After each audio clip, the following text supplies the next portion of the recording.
If I do come back, you know my new name will be? So, what's your new name gonna be, man? Rain Man.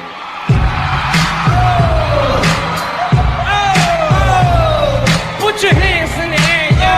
Put your hands in the air! New York! Say Rain Man! Say Rain Man! Say Rain Man! You find me offensive, I find you offensive, I find in me offensive.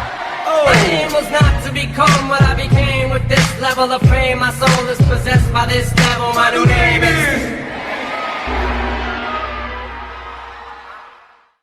Stack chips with a rainy day. Jay, Rain Man is back with Little Miss Sunshine. Have each other. You can stand under my umbrella.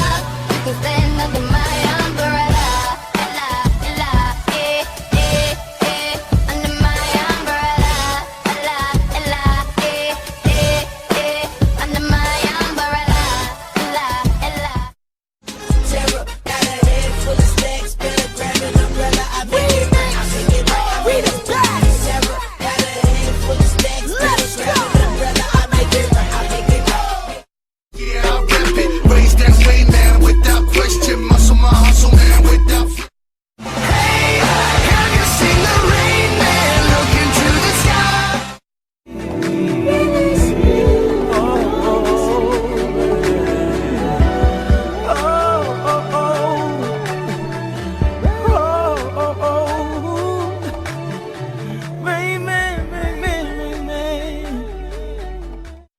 With more ass than delicious, that's my flavor of love. We make it rain like Rain Man when he play with the glove.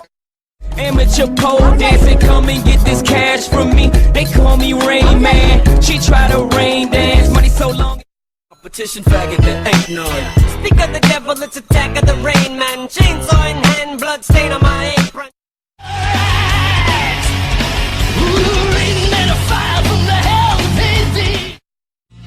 Ah, the Rain Man gave me 2 cures. Then he said, jump right in. Like Damon, predicted the Rain Man, just like Rain Man. Down in the sun on the island of Cayman, while you and your main man still.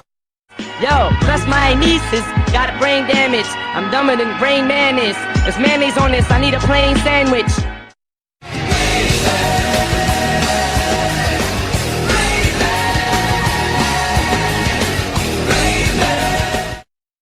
Hope y'all make it through the storm.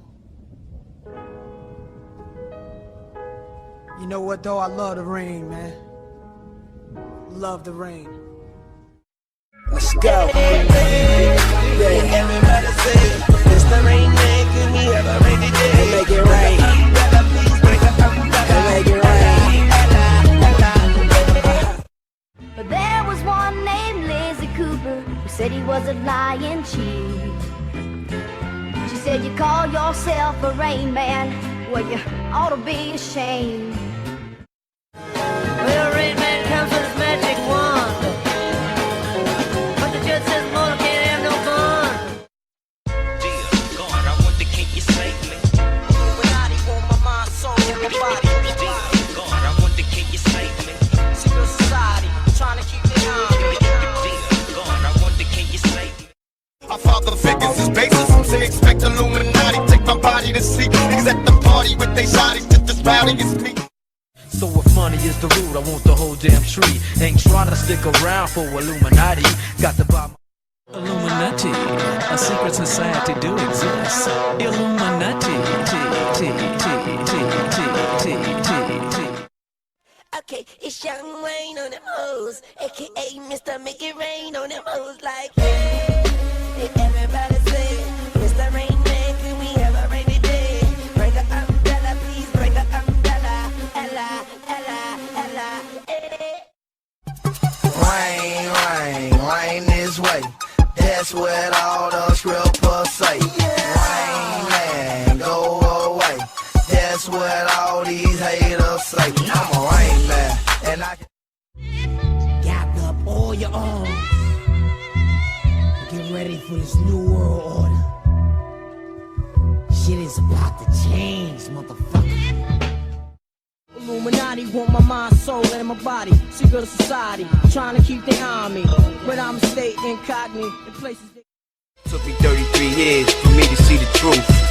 Ever so clear, I was too young, I couldn't articulate myself the right way, son. But now, let me break it down, pass it all around. This is not a theory, the conspiracy is real. They wanna put me in this straight jacket in the padded room. Tell the world it's 12 monkeys, so they could be confused. Illuminati want my mind, soul, and my body. Secret society, trying to keep their eye on me. Machiavellian is Illuminati, all through your body. The blows like a 12-gauge shot. Niggas that got killed in the field and all the babies born. No, they ain't fully prepared for this new world order, so I keep it ghetto like. Just a lullaby to the new world. Just a lullaby.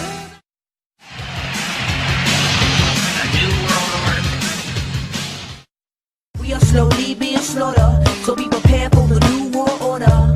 Yeah, yeah, you can yell out your brain.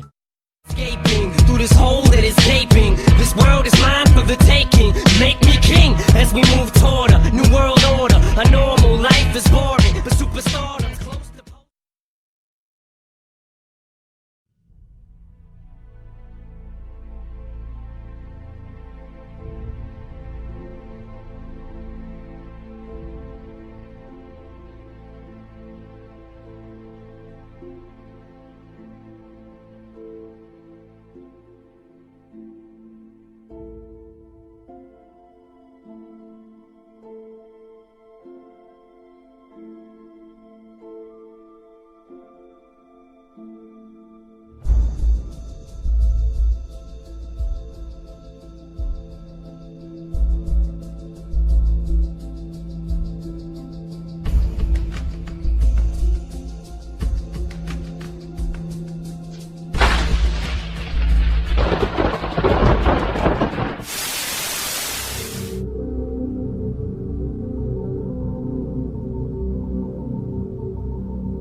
But I do not broadcast. I throw up more cash and change the forecast. Your boyfriend is lame. I make it rain on ya. He never make it rain like Southern California. Where's your umbrella? Now get your raincoat. Baby, I make it flood. Now you gon' need a boat. Gotta give her one of these in the back of the I'm at the Rolex, I just ran out of money. I need to borrow 50,000 cash. Make it rain. Come through, baby, we making it rain. E-class on the way too, we got 100 grand. Make it rain. Triple C's. Make it Oh, rain. yeah,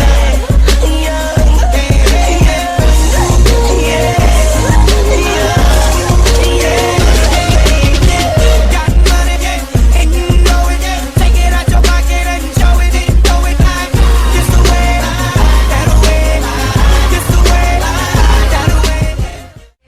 Turn my swag on. Took a look in the mirror, said what's up? Yeah, I'm getting money. Oh, I hopped up at the bed, turn my swag on. Took a look in the mirror, said what's up? Yeah, I'm getting money. Oh.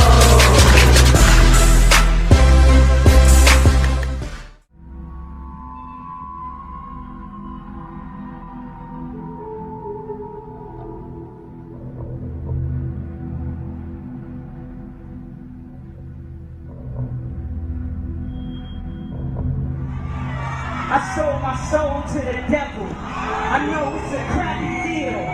This one came with a few toys like a Happy Meal.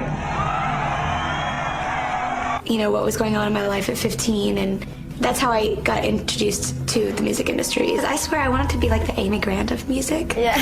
But it didn't work out, and so I sold my soul to the devil. How I came about being a lyricist is weird, because I started out technically, like I used to write all the time, you know, before I started going into the Rain Man thing, you know. Why do you still do it? Why are you still out here? Well, it goes back to the destiny thing. I made a bargain with it. you know, a long time ago, and I'm holding up my end. What was your bargain? To get where I am now. Should I ask who you made the bargain with? with you know, with the chief commander. On this earth? And on this earth, and then in a world we can't see.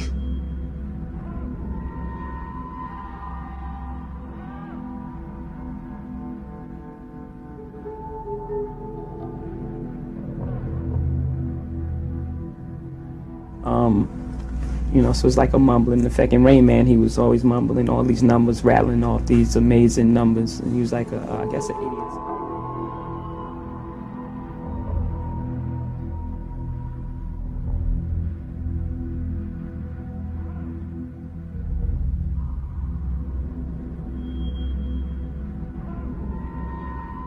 I forgot my name. My name was not to become what I became. With this level of fame, my soul is possessed by this devil. My new name is Rain Man. Yeah.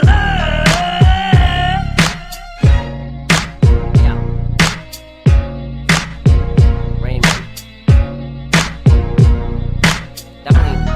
Definitely Dr. Dre. Super dope beat maker.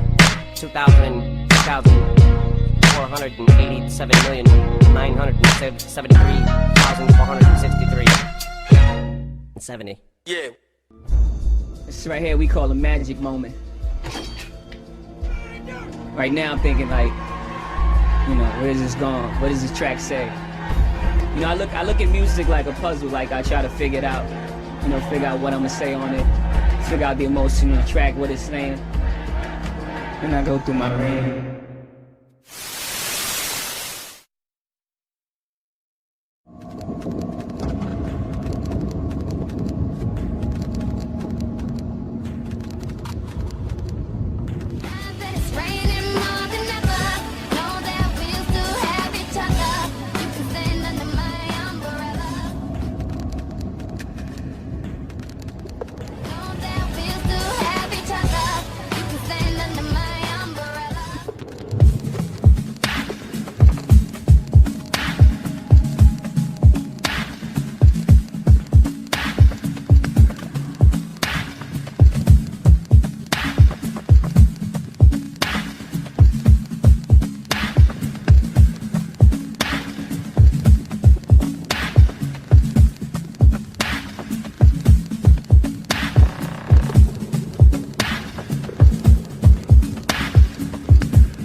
sincerity that I present this recording as a living Jay, Rain Man is back to a little bit sunshine. London, where you?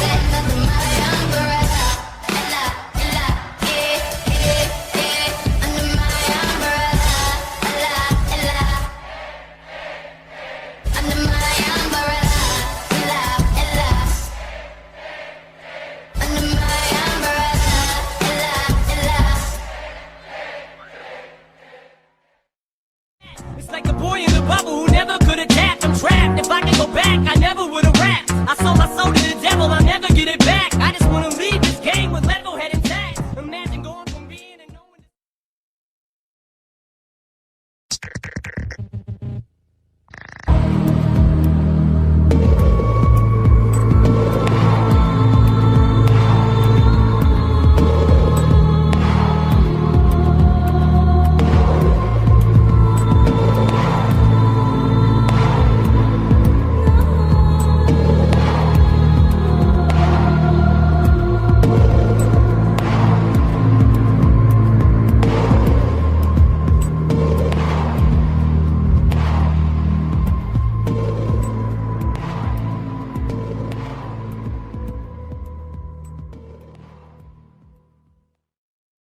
There are several things that immediately stand out about this frame.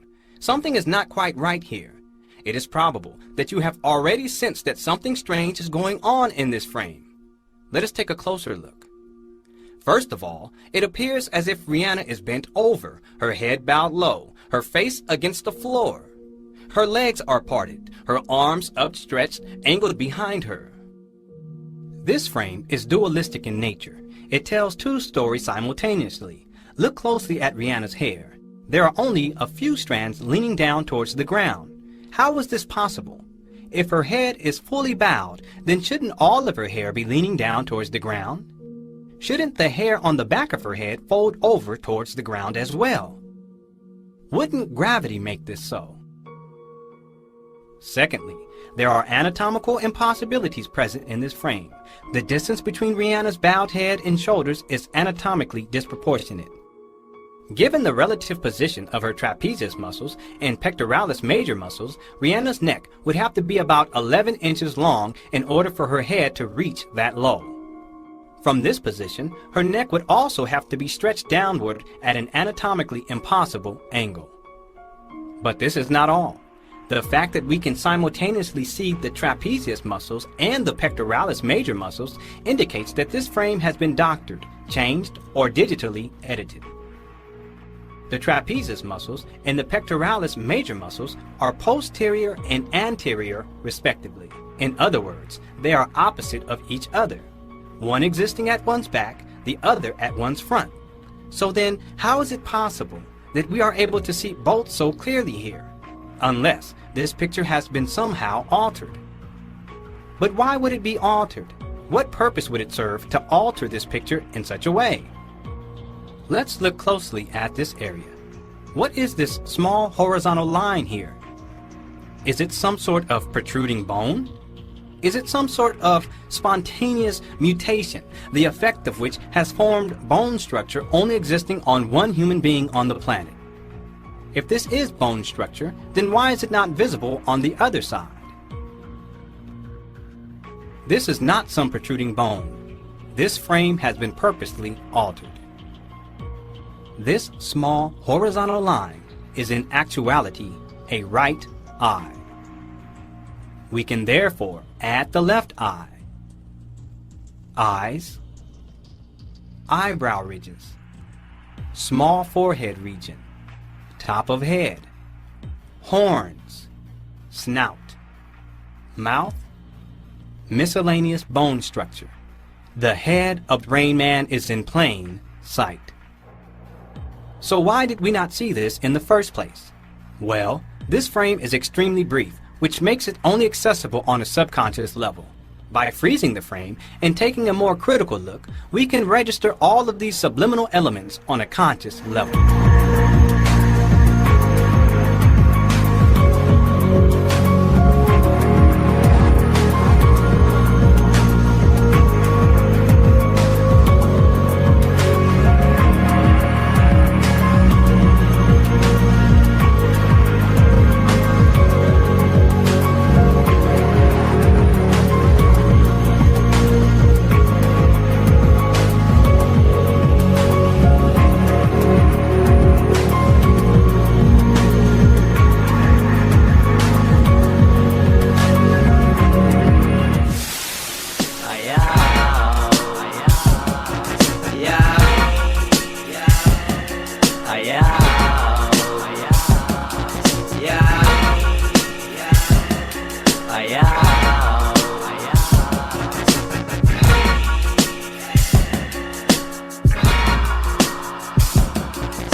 and the weapons they are using against you are in your very homes, entertaining you and your children, and gradually indoctrinating you without you even realizing.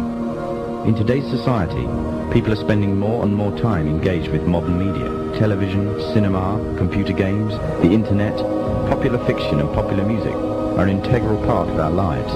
Yet these provide a vast expanse on information, which you are taking either consciously or subconsciously into your mind. Information on society ranging from ideals and morals, and the difference between right and wrong, to the way societies and economies should be structured is passed before you every single day. These media play a significant role in providing the basis for determining an individual's view of the world and everything that exists. Thus, any one group in complete control of this information placed on these media will in effect have the power to indoctrinate practically the entire populace of the world to their way of thinking. And it is this fact the Freemasons are exploiting. The Masons are using the entertainment industry in particular to condition people to their way of thinking, either openly or subliminally. The methods they use vary, but the goal is the same, to impose their beliefs, their ideology and their objectives on you in such a way that you begin to think of them as your own.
did you ever get involved in praying to demon spirits?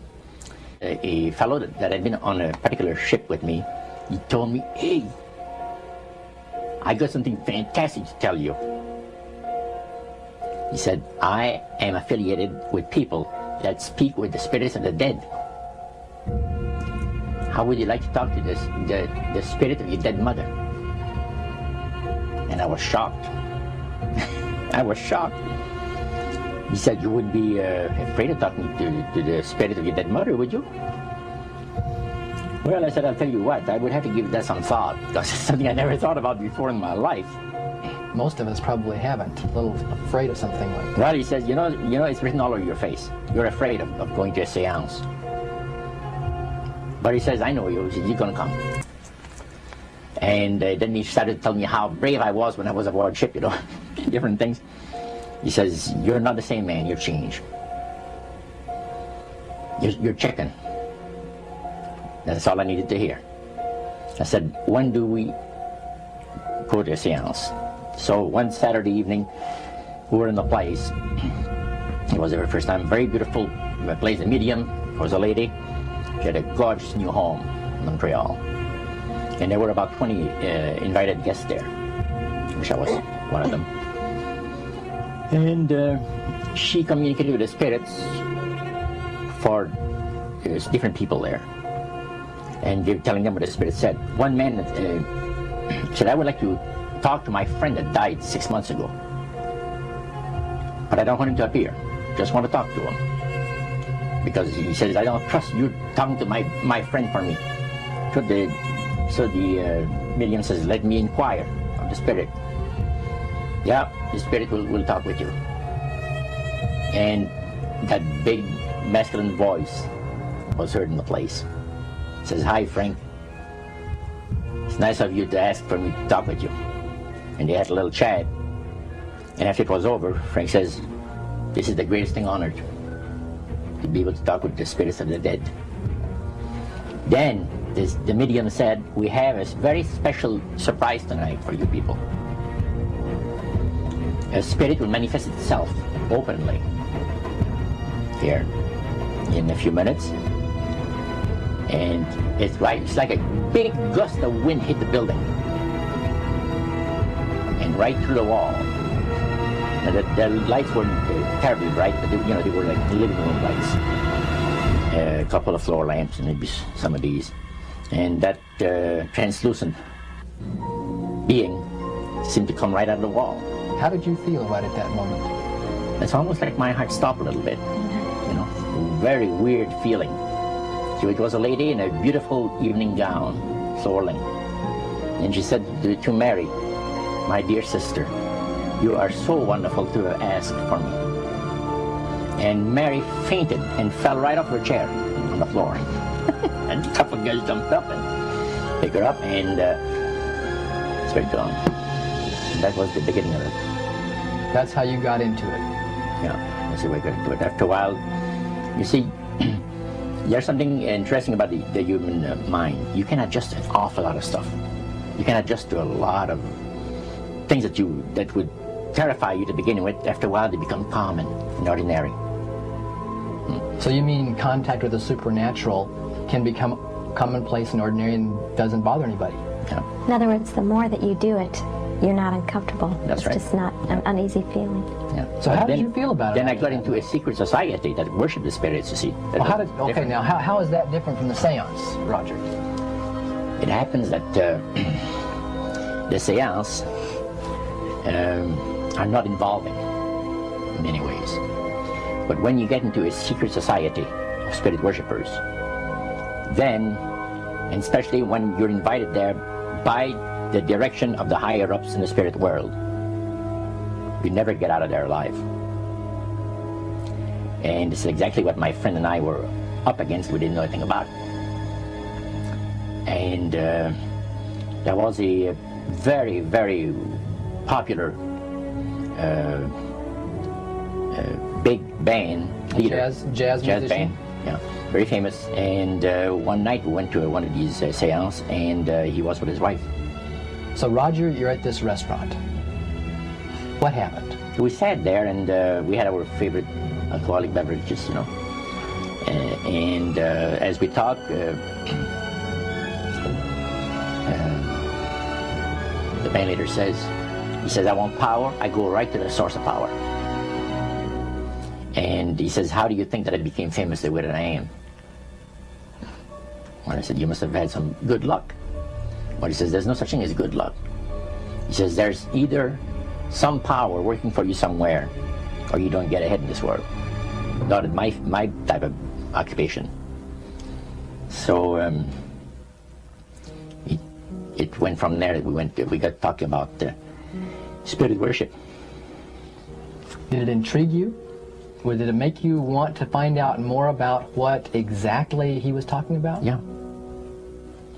So he said the supposed spirits of the dead that you're talking with are demon spirits. They're fallen angels. They're beautiful beings. Just set it out, just like that. Oh, yeah. It didn't make you uneasy when he said they were... Well, you know, it shocked you a little bit, you know. Something that you first hear mentioned to you. He said, you guys have got a great future ahead of you. Because we've been told, the high priest of our society, secret society, has been told that the master has very special plans for you too. Now, what did he mean by the master?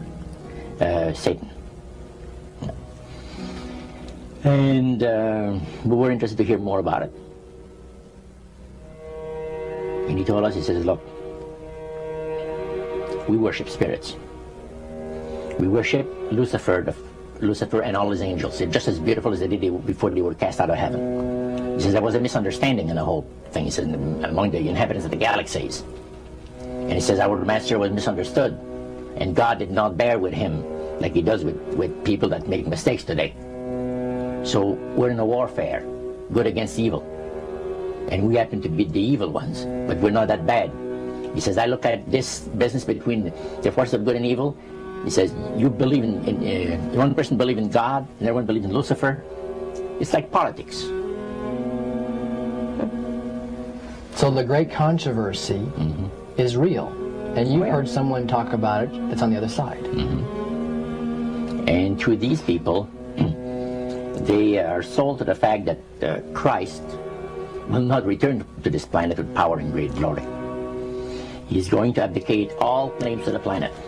Because the high priest once said that Christ will abdicate all claim to the planet because he knows that it is lawfully and rightfully Satan's. And at that time he says, so the priest says, well now, he says, for those of you that are new, let me tell you that this is the most feasible way, he says, to please the spirits. It's to deride Christ and his people, you know, and his church and all that. So they sing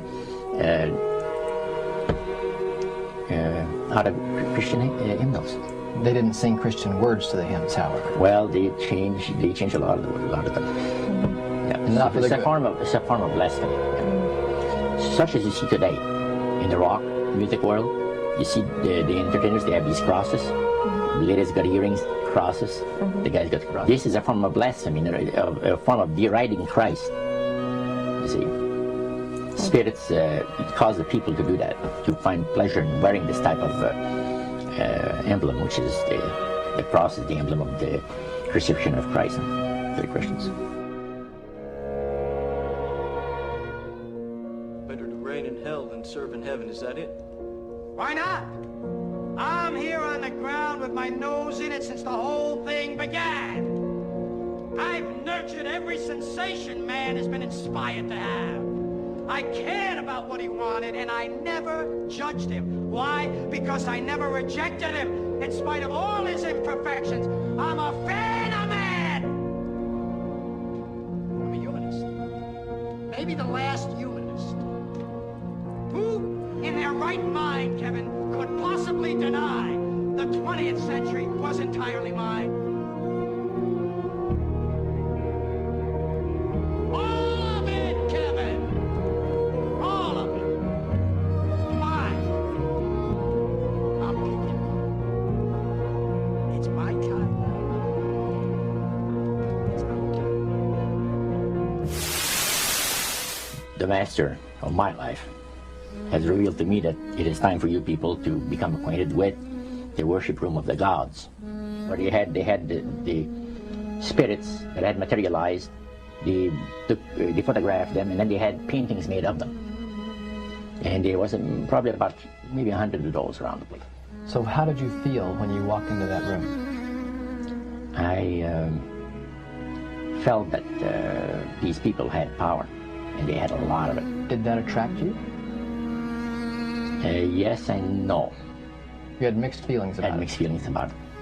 Yeah. Because to a certain extent, things looked so good and sounded so good to us. But you see, I'd been brought up in a Christian home. My dad says, well, you know, if you get involved in wrongdoing, you're going to have to pay the price. There's always a cost for everything in this world. So this thought kept creeping to my mind. Just how far do you go with these spirits before we start paying the price? So it made you just a little bit nervous. Oh, yes. But yet you kept going back. Oh, there was no way out. Because that's what we're told. You knew at that time. Yeah. So you were moving forward more on fear. More on fear, yes. Because the high priest said that the master had special plans for us in our lives. And that no one ever went into this society unless they were invited by the spirits. So that was made very clear. In reality, Roger, you were chosen by high-powered demon spirits to be a part of their human, special, privileged group. You see, these people in Montreal, the society, like the priest mentioned, there's thousands of spirit worshippers in all these different societies of spirit worshippers in this world. But he says we are the elite. We know the real truth about the master and his angels. And they're not hideous-looking beings. They are gorgeous creatures. And from the paintings that they had on the wall of the walls of that worship room. Now, when you would go to these praise sessions, what kinds of things happened at those sessions? Well, there's a lot of success stories. The masters has done this for me and that for me. I remember one. At what point did this demon worship start to affect you personally, Roger? Well, it wasn't too long that the priest mentioned to us that the time had arrived for us to start trusting the spirits and give the spirits a chance to work for us. And there was a number of gifts that you could choose from.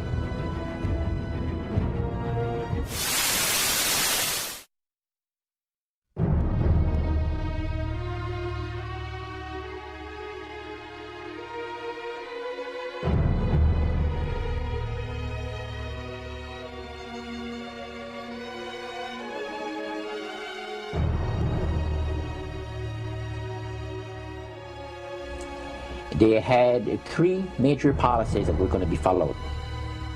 First, Lucifer says, we have to make sure that people, humans, get to believe that Satan and his angels do not really exist. You know, Roger, that's interesting because a recent research study report that I read indicated that in a national survey, I believe it's over 75% of people do not really believe in a real tangible devil.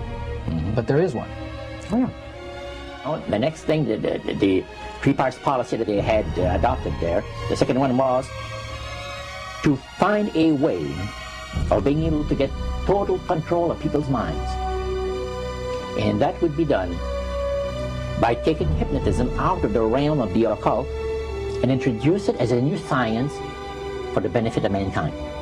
They felt that by taking hypnotism out of the realm of the occult and introducing it as a new science for the benefit of mankind, they could then use people of great renown, educators, people of capacity, that would do great things, such as supposedly regress people in time to former lives that they had.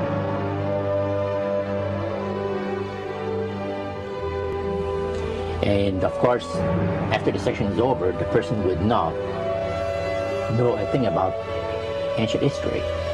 And the person she or he has talked about performing, certain deeds, let's say, 3,000 or 4,000 years ago. But this was their strategy. Now, what this would do for the thing is this. that it would create in the minds of the general public, solidly set in the mind of the general public, an unwavering trust in that great deception. So now this would be a way of de-Christianizing the Western world through the avenue of mysticism. The three things were, number one, that they did not want Satan did not want the human family to think that he or his angels existed. Right. The second point that you made had to do with taking control of people's minds. That's right. The third point was what? Was to destroy the Bible without burning it. Okay. See? And what was the strategy on that? On that, it was very interesting. Because after the Great General Council,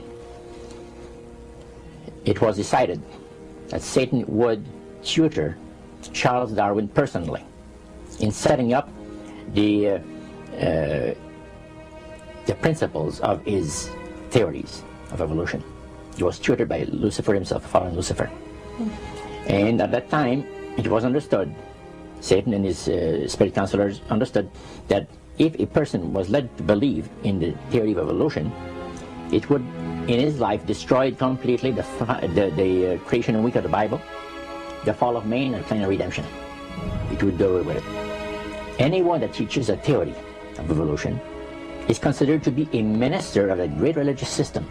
And he said that every teacher of that theory is recognized by the spirits as a person of great value and receives a very special unction from Satan himself, giving great power to induce spiritual blindness, to convince and convert. Three capacities.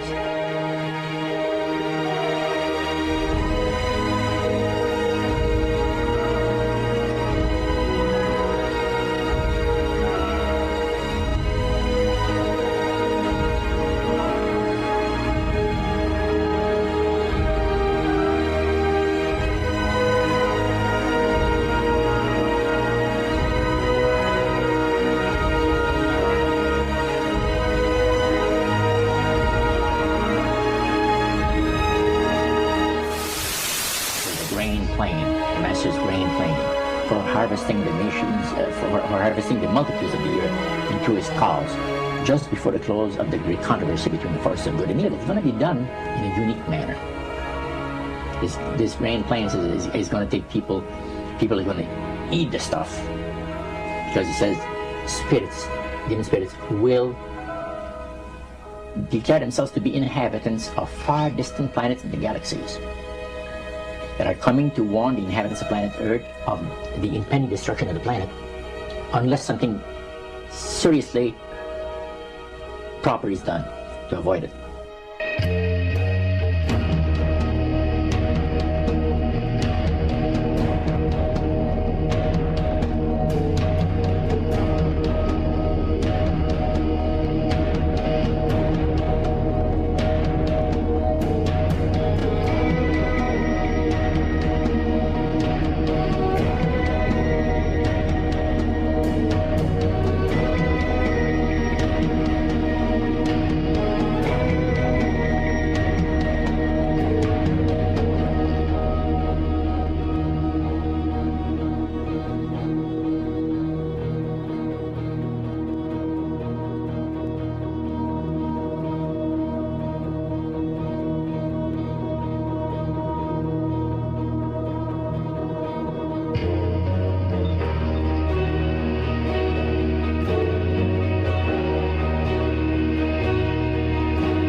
Metaphor. If you think about Aladdin and his lamp, you've probably heard of that one. The genie always says one thing. Your wish is my command. You know, the universe is this great genie, and your conscious mind is Aladdin. It formulates the intention of what you choose for your life.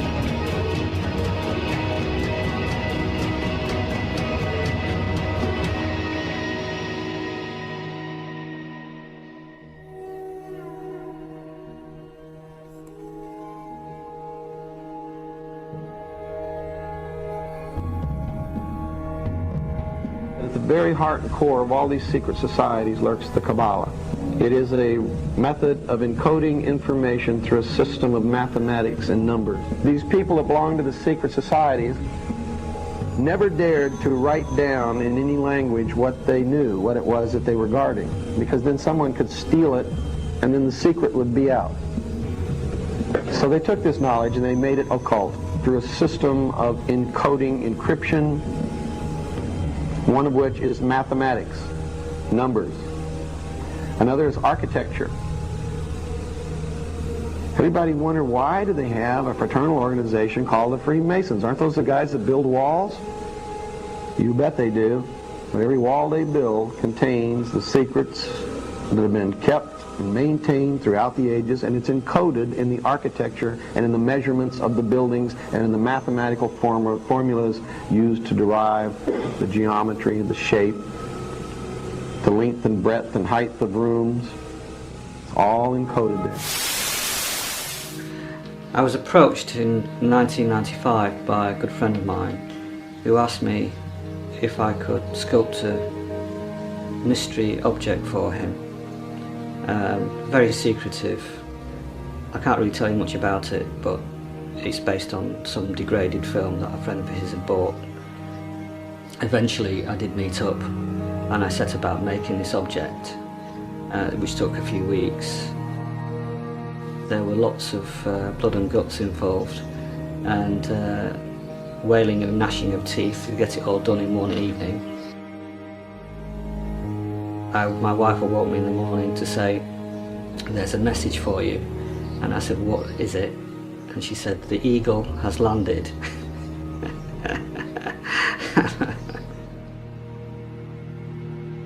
It became a worldwide, well-known image a few weeks afterwards.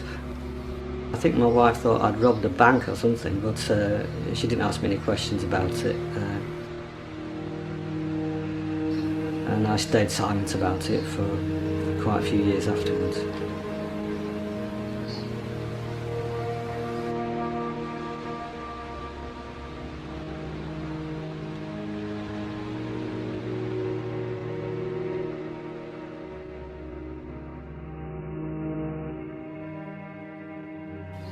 I'm quite interested in the concept of how we deal with shock and understand shock when we're knocked sideways and things don't seem real anymore, or when things seem to slow down and we have a completely different take on reality, and we see things in a very different way. We expect the world to stop for a while, but it just carries on spinning round while we become stationary. The distorted shape that you created is the norm. This shape now, it has become your reality. Can you get your head round what you're looking at?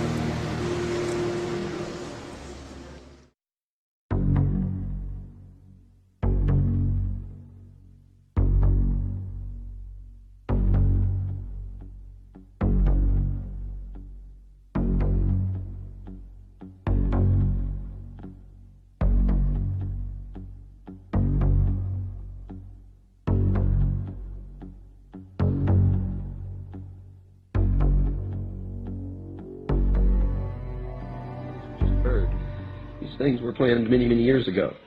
All the bombardment of the public with movies about flying saucers in the 50s, right after the United Nations Treaty was signed and the UN Participation Act was pushed through Congress, and all of the incidents since that have convinced the majority of the American people that flying saucers are real and extraterrestrials exist, and that flying saucers are from an extraterrestrial origin. This is being promulgated in many ways, by television commercials, in the movies, in the newspapers, by creating incidents either real or imagined. I believe, because of my research, because of the extensive documentation that I've found and that is in my book, that this whole scenario has been created to give us an artificial alien threat from outer space.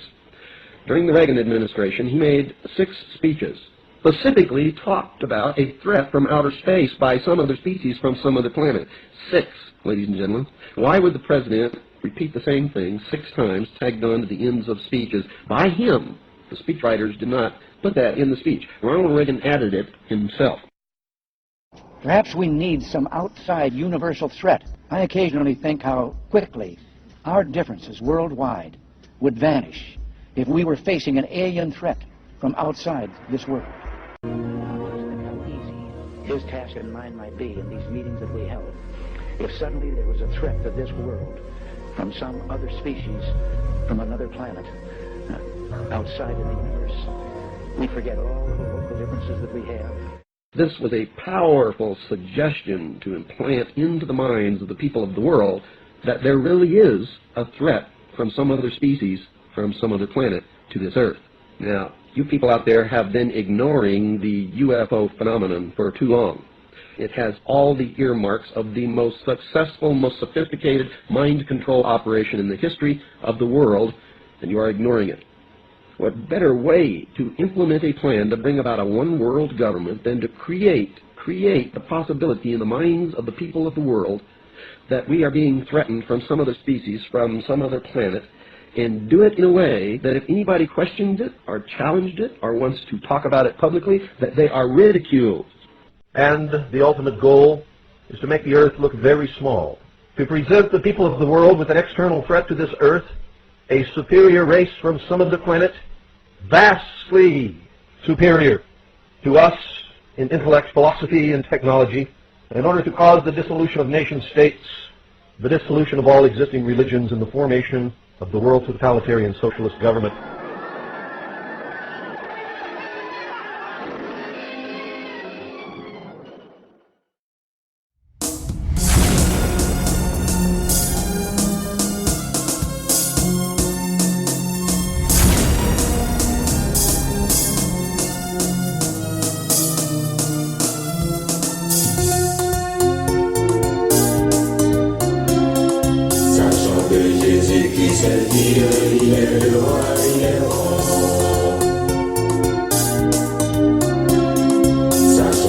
Jésus qui s'est dit, il est le roi.